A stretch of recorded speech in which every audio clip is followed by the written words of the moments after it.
Tony Peterson here for Top 5 Rock Lists. Today I'm out on a pretty busy trail, getting in a couple miles. So if you see people around me and I stagger with my words even more than I already do, then that's the reason why. So if you are somebody who is stuck inside in this COVID-19 times, and you're depressed, I recommend getting outside. You don't necessarily have to go for a walk. You can just go out and put your hands in the grass or just feel the sunshine on your face, and it will help your mood.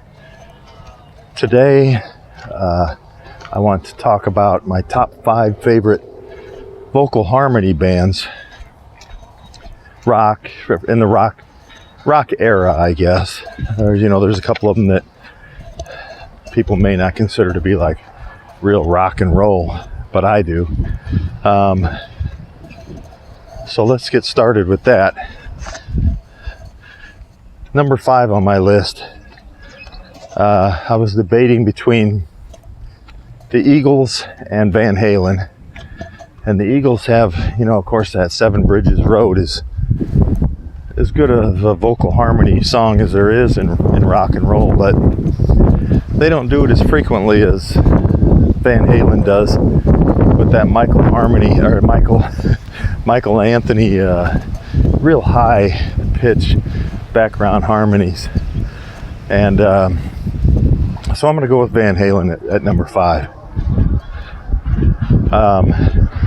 Number 4 on my list is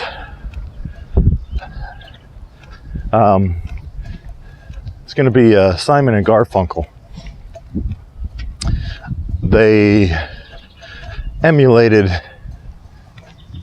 basically, they kind of copied the Everly Brothers style, and then they brought it into like the folk generation. People probably don't consider them rock as much as they do a folk band, but I consider it, to be in the rock generation. So I'm going to put them at number 4. Great harmonies, 2-part harmony. Number 3 is the Everly Brothers.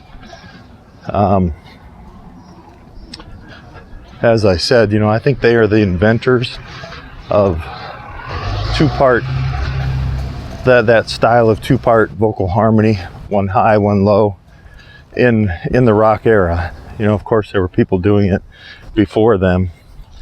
They kind of copied a lot of what people were doing in the country, a lot of what people were doing in gospel, and they incorporated it into kind of rock pop songs.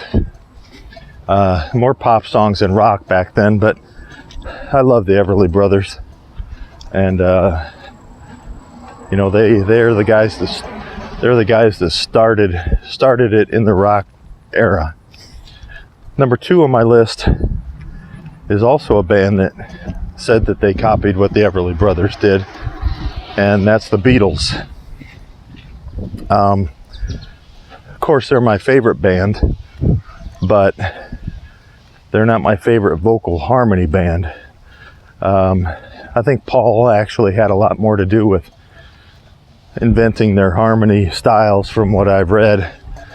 He's the one that kind of pushed them that way and taught John how to sing the low parts when he sang the high.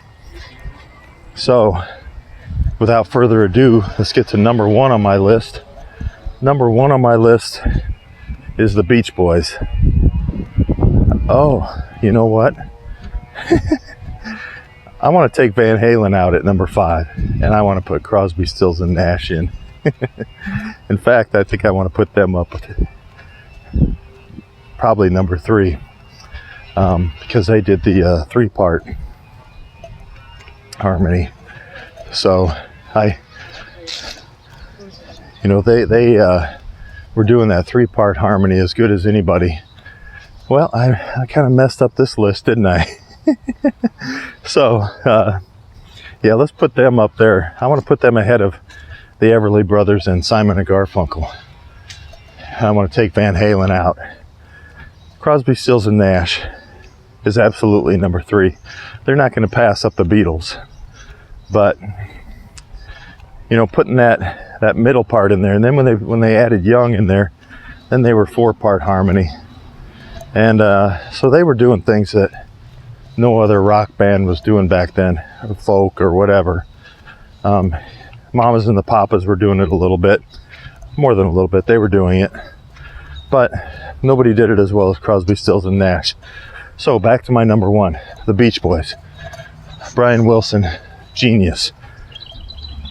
Not only could he do 4, 5, 6 vocal harmony parts, and then he would use them as instruments, like he was conducting a symphony. Ooh, it's hot, my bald head. As if he was conducting a symphony. So, you know, whatever instruments he was using, he would use them right alongside the voices. Not so much back and forth, but together as a you know, one big symphony orchestra. Hello. So, in my mind, Brian Wilson is he's like our Bach or Beethoven of our generation, and I think he's a genius. So with that, I'm signing out. Tony Peterson here with Top 5 Rock List. Don't forget to like and subscribe, and I will see you next time.